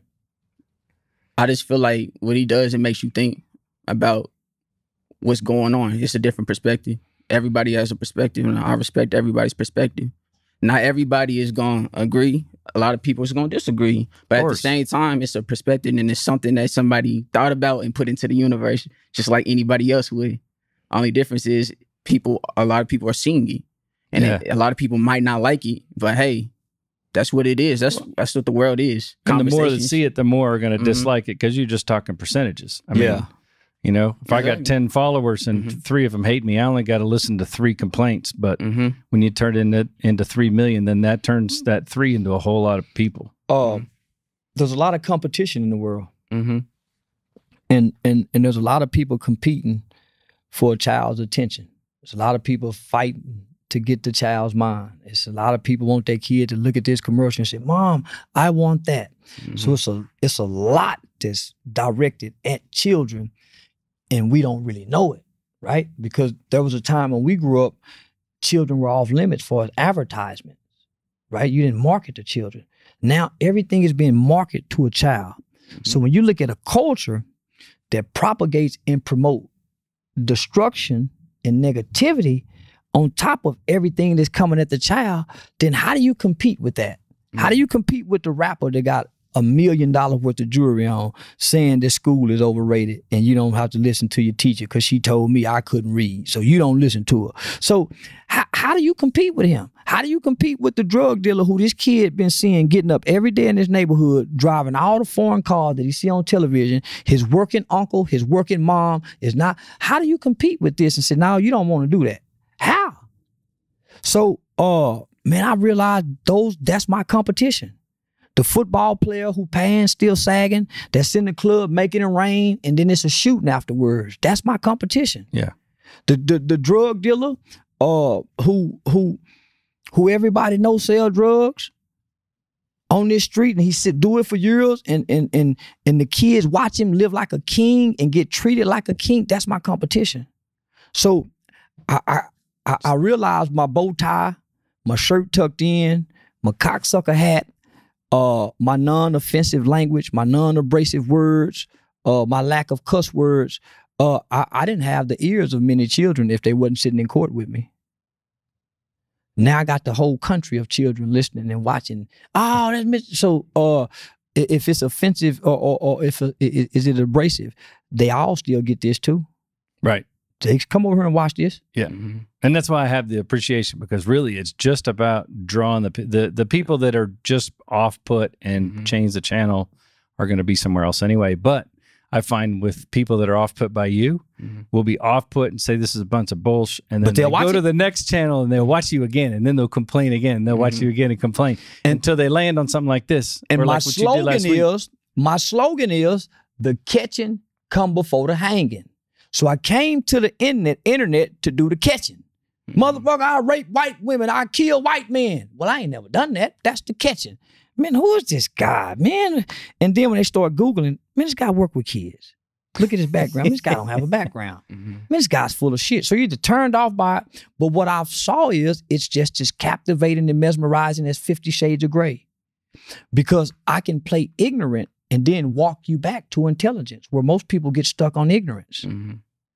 If the pressure gets too gets too hot, I can say, y'all, listen, man, I'm a character. Man, look at what I do in real life. This is what I do. I'm just on here saying. So I can always walk you back. Well, why did you say this? I can give you a reason why I said it. I'm not just on here saying anything. If you put me before a bunch of children and they say, well, why did you say this? Why did you say that? I can give them a logical explanation and reasoning on why I said it. Was it right? Probably not, but this is why I did it. Yeah, so the conversation's being had as opposed to before, where it wasn't even being addressed. Let me. I don't want to pat myself on the back, but I don't hear such horrible music anymore talking about so much killing. It's kind of a little change, a little bit. It's a little shift in the industry now. You hearing it? I'm seeing it. I'm seeing it, and how these killers and drillers was talking 2 years ago compared to how they talking now on these same platform where I've addressed these issues with. Man, I can only imagine. I mean, even changing one artist that has a good draw is impacting 1 million people. I mean, and it would be an amazing feat, and I hope you're right. Yeah. So I came to the internet to fight fire with fire. I tried it. I tried to do it like the Beavers. The Cleavers, I'm sorry. Yeah, Wally and them. I tried to do it like Wally and them. I tried it. Man, I tried it hard. Shirt tail tucked in, hard bottom shoes, no curse words. I wouldn't smoke a cigarette. Man, I tried to do it that way. You're too boring to make the air. Yeah. And what I realized is there's so much that's competing for the eyes and the ears and the minds of our children. You can't beat them. You can't beat what's out there. We're not preparing our children to beat them. So what we got to do, we got to equip them. Because they wasn't prepared, so we have to come back and now equip them. Okay, little homie, you might go to prison, but I'm going to try to give you what you need because I know you got a journey ahead of you. I'm looking at the situation you're in. I'm looking at where you come from. I'm looking at your so while I interact with you, I'm going to give you everything you need while you go on this journey, because in my mind, God got a correction officer. He got a probation officer. He got a judge. He got a district attorney who's going to give you the other part, because it's a holistic approach. Yeah. Or you get somebody like Darian, who's, I mean, now, you and me can talk, and I don't mean to patronize. I'm putting you in my age group, even though I know you're a lot younger than me. But you are a lot younger than us. Yeah. He's the bridge now. We're not the bridge. He's the bridge. Yeah. So putting you on the same level and almost having you agree on some level about what we're trying to accomplish, and you're doing it by your deeds. You're being an example. You've gone through the program, you're coming back, and you're now teaching other kids what you've learned because you've been through that war, but you're not 45, 50 years old. Yeah. You're still young, and you're at the age where they still will look up to you and listen to you as opposed to what we were talking about. You get to a certain age, you get mature and you're wise and everything else, but by then, somebody that's 16 isn't interested in what somebody says when they're 40. I think what it is, though, I don't try to present myself as a perfect person. I'm not. I didn't make mistakes just like anybody else in this world. You're going to make mistakes. And I feel like when you come to a kid and you try to present yourself like you can't do any wrong, or what they did is just the worst thing on earth, it's going to be a disconnect. They know better. They know better. They can sniff it. They have a radar. Yeah. They have a radar. So if you come up to them like that, you think they're gonna listen to you? You gotta get to their level. That's the only way they're gonna really tune in. Well, that's one of my tactics. I show up telling the kid everything he want to hear, so I can tell him everything he need to hear. Mm-hmm. They want to know you done made some mistake. Man, Mr. Charleston lied. Yeah, I done lied before. I done stole. I done done what you done. Man, it used to feel good to get a police officer in there. And they said, man, you know what? I could have got in trouble. For real? Yeah, man, I could have went either or. To hear a cop say that, and he's stressing, no, man, I could have been either or. I got in trouble. Man, you for real? Man, I watch cops effectively bond and connect with children in uniform and a badge by being able to say that. By being human. Yeah, because white or black, I'm a boy, you a man. You know what it's like to be a boy, don't you? So I tell all my white volunteers that work for the Texas Juvenile Justice Department, man, don't let your lack of blackness stop you from connecting with that kid. You're a man, he's a boy. You know exactly what he's going through. Take the man, you done been there. You trying to get him to where you are. Color don't do that. Experiences do, man. Yeah. So, man, I show up to relate. So when the relation give me the connection, because I can't correct something that I don't have a relationship with. And that's the problem with America. That's the problem with even some of us as parents. We don't have the kind of relationships we think we have with our children to really correct them effectively. Because society is pulling us away from our children, and that's the parent. This the parent. Right. Yeah. I mean, you spend way less time with your parents than you do people at school or your educators or your phone. So now you got the AirPods, right? They got them AirPods in their ears, and you say something to them, they got to pull it out and say, huh? What you say? Okay. And they put those earbuds and earpods right back in, and it erases what you done said. Because your faith and what you know comes by what you hear. So all day long you're hearing die, kill, suck, dick, and then, what you say, Mom? Okay, and put it right back in. Because they can't connect and they can't relate to nothing around them right now. So this poses a question for you because you're a talented rapper. Yeah. So what is your impression of maybe the rap game and how it's moving, the directional, like Charleston said, maybe over the last couple of years, and how do you write?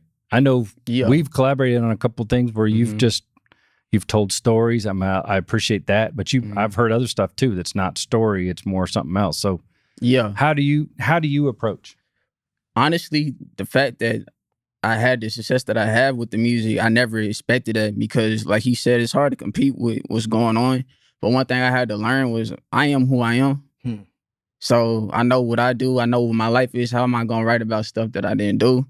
So like, that's profound. It's real. It's really hard to do, especially for me, because what it do, it conflicts with your soul. And then like, when you perform a song, you're gonna get on that stage and you're gonna look at people looking at you and you're saying these things that don't feel right. How's that gonna work? You're gonna be on that stage, your hands shivering and stuff. How does that work? But if you're saying something that comes from your heart, they gonna feel it, you gonna feel it, and it's a real connection. So that's what I do. So I can't discredit any music that's coming around, like, because what they experience, that's their truth. So if that's something that they believe, if that's something that they really experienced, then that's coming from their heart. That's coming from their perspective. My perspective is I'm a regular dude. Like I made a tape call for the funk with my friend C Young or whatever. Lord willing, we got placed on that MLB game. We didn't expect that because there's a lot of artists they could have pulled from. We're just two dudes from Fort Worth. Yeah, congratulations, by the way. That's awesome. That's major. That's awesome. You know what the first thing I did was I bought the game and I bought it for the boys up there. Just to show them like, yo, y'all know me. Y'all see me every day. I'm a regular dude.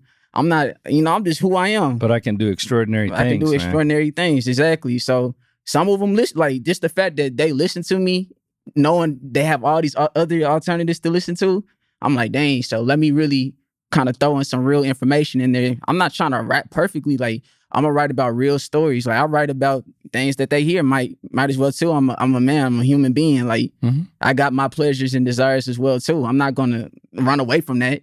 But I know there's real life that needs to be talked about too. Lessons. I feel like that's what music is supposed to be about. It's supposed to be able to connect with the listener and teach them something in a way. That's how I listen to music. Like, so I think that's what it is right there. That's beautiful. Yeah. Yeah. You said I'm me. That's the hardest thing to be as a kid. Even a young person. Because you got your own unique gifts that'll make you shine and stand out. But if nobody's nurtured those gifts, that's why you're at the Hope Farm. Yeah, you're there to nurture those gifts. I tell all young people, man, pay attention to these people and what they say good about you. Because you done heard people say all the bad things and you pay attention to what people say good about you and take that with you because they're identifying your gifts and your skills. You can't rap just positive because the hood ain't positive. It takes a holistic approach. So you got to have, like Tupac. Tupac had gangster music. He had Keep Your Head Up for the women. He had a Dear Mama. He had a song talking about if there's a heaven for a G. So he had all of these different elements that made him an artist. He said something that was so profound. He said, imagine getting up on stage and you rapping this stuff and you ain't never did none of this stuff. That's why they have to start doing it, because they ain't never done it. Yeah. And they don't know what else to rap about. Or if they don't do it, they got to go get a bunch of guys who've done it and put it on stage with them to drown out what he just said. You gonna look like a fool up there because most of them really hadn't done it. Man, these people are not heartless killers. As we were not murderous children. We was children in pain who was acting out a behavior, man. Mimicking stuff where some people was misguided. Some people was taught wrong. Some people been abused from the time they been born. I had never heard of no such things like that. I done landed in the boys' home for murder, and I heard kids used to go to bed hungry. I never imagined going to bed hungry. I didn't know kids went to bed hungry. Man, I was fucked up sitting in them group sessions. And I used to get out and say, man, mama, man, I had it good. I done tricked myself to get down here, and these are my friends. Homie, and they done had horrible lives, and they was good kids. Yeah. I was playing bad. Man, I was playing. So when I sit back and I look, I used to convince the psychiatrists and psychologists that I was going to get out and kill again. I hadn't even killed the first time. But I was making them people believe, man, so my recommendation was for me to go to prison. I wasn't supposed to come home as a kid. I was supposed to come home after doing those 12 years. But my judge and my house parents, man, there was a house parent. I was in trouble. I used to have to sit on the back wall. It's called a LOP, loss of privileges. Man, I had to sit there for 24 hours, for days. Can't play dominoes. Everybody walk by and say something to me. So one day I went to sleep. And man, this worker, she was just staring at me when I woke up. She said, you like just such an innocent little baby. But I'm playing bad. I'm trying to convince these people, when I get out, I'm going to be a gangbanger killer that's ready to do life in prison. All this is documented in my psychology file. So I'm crip for life. Man, I was playing. Man, when I got my GED at 16 years old, I tore it up just out of spite to be resentful. Because in my mind, I'm going to be a gang member with life in prison. I'm just talking as a stupid little kid. But they're documenting this. And because I got the behavior to go along with this stupidity, but I'm not violent. I'm not an aggressive kid, but I'll fight if I get mad. Impulsiveness. Right. Right? And you can do enough, even if it's not in your character. You can do enough screwing around, playing a character. To make you think to screw your whole life. Yeah. But I'm playing because I'm hurt and I'm being an asshole to the judge. I got a smart mouth with every police because I'm hurt. Man, all I want is a hug, really, from this same cop that's putting the handcuffs on me. Fascinating. Mm-hmm. I really just want a hug from the same principle that suspended me that I keep cussing out. Mm-hmm. So, man, I get it. So when I got grown, I said, man, you know what? Man, ain't no such thing as a bad child. No child is born bad. I grew up with kids who killed their mothers and their father. I grew up with a kid that stabbed his next door neighbor 93 times when he was 12 years old, man. Oof. 93 times. That's mad. It don't just come out. You got to wrestle to get it out because it goes in flesh in a 12-year-old. Yeah. Do you think a 12-year-old is a monster like that where he can stab somebody up 93 times and go spend 30 years in prison and never stab one person? If you're a monster at 12 and you go spend 30 years in prison where you can stab all day long and you don't stab nobody in 30 years, you're not a monster. That was a kid who was being abused, beaten by his father. The same actions that he did to his victim, Kelly, his daddy used to do to him. Yeah. Where do you think he learned it from? Right. When he was stabbing her and saying, why you lie? That's what his daddy used to say when he used to knock him unconscious. The exact same shit that his daddy he did to his victim. And his daddy started doing that to him when he was 5 years old. He said he had his first homicidal thought when he was 5 years old. God. And 2 minutes later, his dad walked in and said, I'm sorry. I said, man, if he would have walked in a little earlier, homie, he could have stopped that thought. If he would have came, that's why you don't beat your kids and spank your kids and tell them go away. No, you repair what you done. You tear them down and build them back up, but you don't send them toe down. He started having homicidal thoughts at 5 years old. He wanted to kill his mother and father, but he killed his next door neighbor who was his best friend instead. Mm. He should stand over his mother and father while they would sleep at night with their gun. He just didn't have the nuts to do it. So he killed his innocent best friend. And again, that's what's cyclical because he got locked up early. But so many of those cats have kids before they go get locked up and then never come back. And those kids have that inherent I got a homeboy processing all over again. That's a killer. They got a bunch of kids. Every time his son get into it with somebody, he said, nigga, you better kill that nigga. I don't want you doing no more fight. His daddy a killer. He tell his son, you better kill that nigga. Nigga, fuck all that fight. Kill that nigga. His daddy a killer. Yeah. I mean, that's how it goes. So that's where the mitigating factors come into play for most black children. Mm-hmm. So that's why I partner with mitigation firms and public defender's office to testify on behalf of young black children who come from the fishbowl, who come up out of these conditions and situations, not to make excuses and justify, but here are the factors why this person don't know right from wrong. He don't know stealing is wrong. He been having to steal ever since he was born. Yeah, empathy will change your perspective. He had to steal in the house just to eat because there was so many kids. So many adults in the house. They got 12 people in this house. They got to steal just to eat at 4 and 5 years old. Why wouldn't they steal when they come out here? But got perfect attendance at school. Why? So they can eat. Nobody ever caught on to that till they catch a murder case. Mm. It starts with foundation. That's what it starts with. Like most black kids, like me included, I ain't have no father in my life. And growing up like that, you start to you're walking around trying to figure out who you are, not knowing why you feel the way you feel. And you start to feel you're desensitized and you're numb to the feelings that you feel. You're supposed to suppress it, or that's what you're told. So when you're walking around like that, it's easy to be susceptible to anything that's around you or to gravitate towards any person that shows any type of love or appreciation of who you are. Because you're finding you want love. You want love and you're trying to find it. Yeah. I never got a hug from a man till I started going to Kimbo Road, man. Big Al, Tony, Ted, and them, man, I ain't never get a hug from no man until I landed juvie. So guess what? It was rewarding to go to juvie.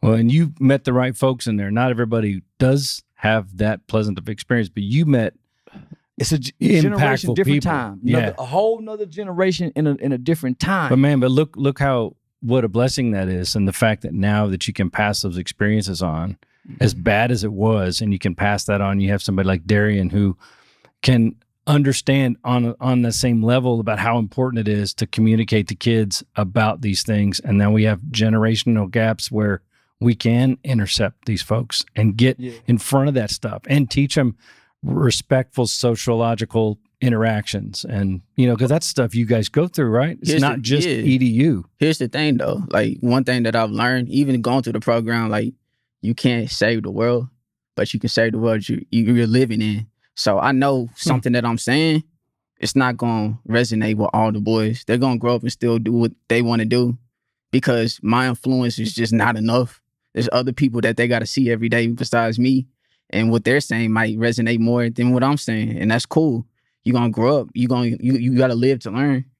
So, but you keep planting the seeds. That's all you can do. Eventually that will grow bigger than some of the other seeds. That's how you keep planting the seeds when you realize you're not a savior. You're not Christ. You're not a savior. You can't change the conditions in which the kid was born in. You can't undo the trauma and the pain that they have endured and that they're gonna endure. You cannot change the conditions of their home life.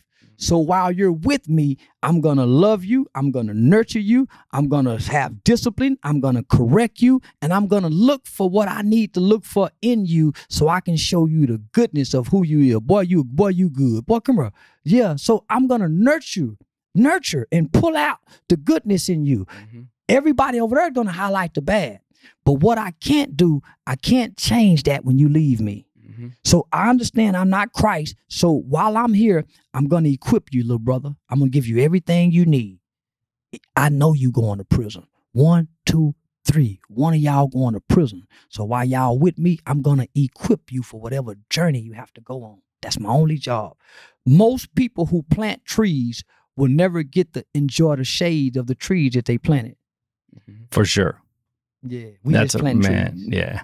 That's an integral thing too, man. Yeah. Knowing that it's right just because it's right. You don't have to see it. I can say this, Tegan, because I used to be in juvie like this here with my own folk, listening to people like Charleston and him talk, right? And I thought everybody was full of shit because of my uncles and them. And I used to always hear, well, if I can just change one of y'all, I've done my job. Only to grow up to be the one that they changed. I'm the one. The same one with his arm folded, saying everybody lying. The man who come in and say he had life without parole and aged out of prison. The man who come in and say he had AIDS and still alive, man, he ain't got no AIDS. I was discrediting everything just out of my stupid adolescent emotions, rebelliousness, resentments at people who hadn't done nothing to me. Man, my pain lied at the feet of my mother and my father. My wrong choices lied at the feet of me. I'm responsible for doing wrong, especially to people. As a kid, I didn't know that. But once I understood that, I woke up and said, man, I don't want to do wrong to people.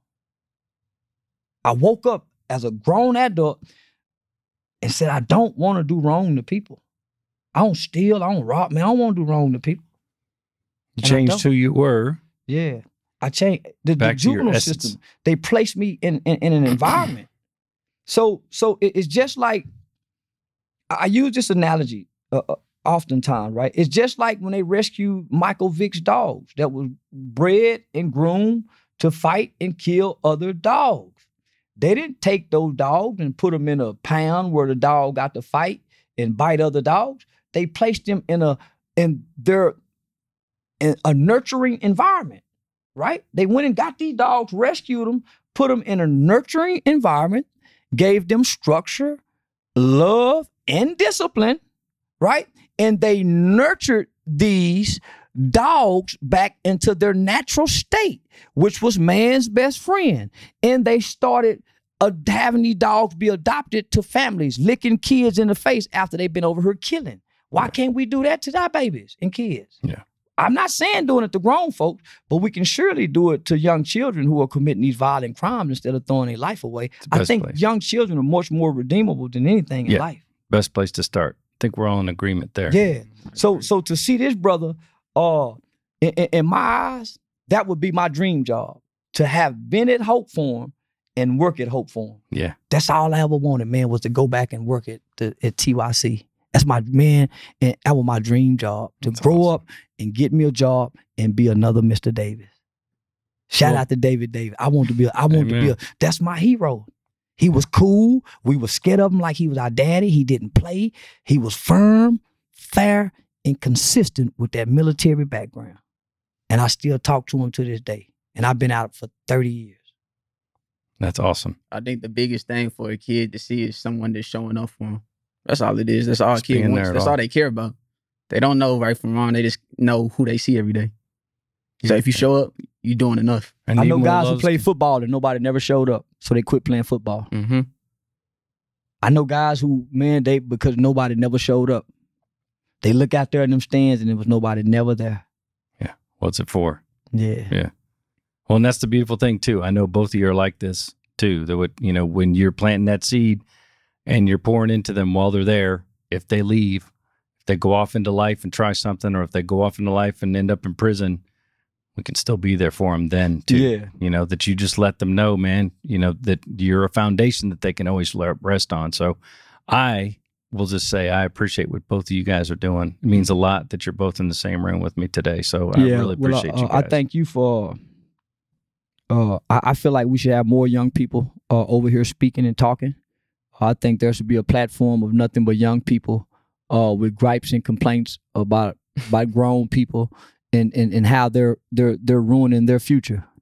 We're not just ruining our country, so to say. We're ruining our children's future. Yeah. The value system that we now see a lack of morals and principles. It was stripped because we're now interacting on social media. So now we can be in our same households and never really speak to each other, but then text message one another. Yeah. Mm-hmm. So we're losing our morals and our dignity and our value system that made us a great nation and good people despite of the history of this country. And the acrimony comes anonymously instead of actually being able to say, I totally disagree with you, and we work it out. Yeah. I can totally disagree with you, diss your mother, diss everything you've ever done, and then disappear. Nobody knows who I am. And that's bred a whole new character too. Yeah. That's really destructive, man. Yeah. You can be mean with no consequences now. Yes. Because the IP address, we're becoming, we're detaching from one another. Mm-hmm. We're plugging into this matrix, and we are detaching from one another, and our kids they're adjusting to it faster than what we are. That's why they can be so much meaner to each other than we can, because there's no human attachment. Mm-mm. Man, I used to feel bad when I bullied people. I literally felt bad. Because it's not who you were. Yeah. And you experienced that too. Yeah. All of us have been on both sides of that, right?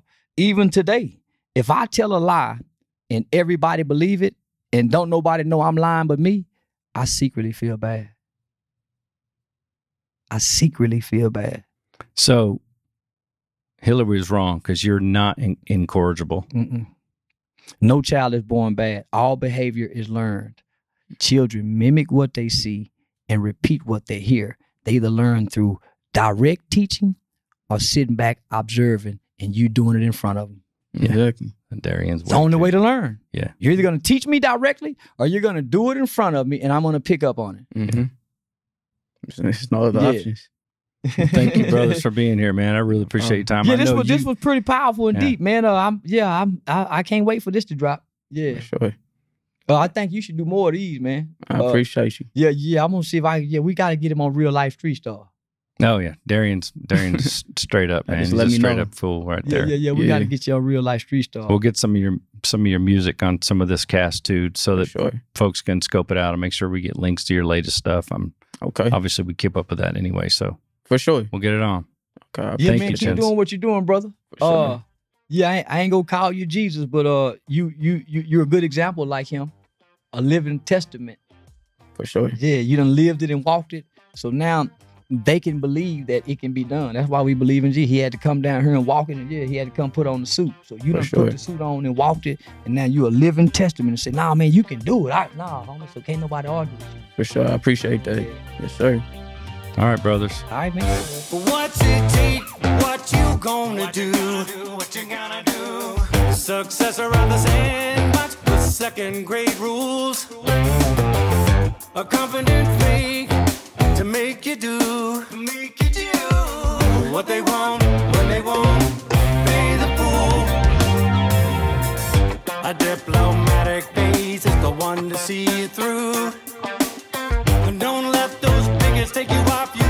just to let him loose. Just sit here in the front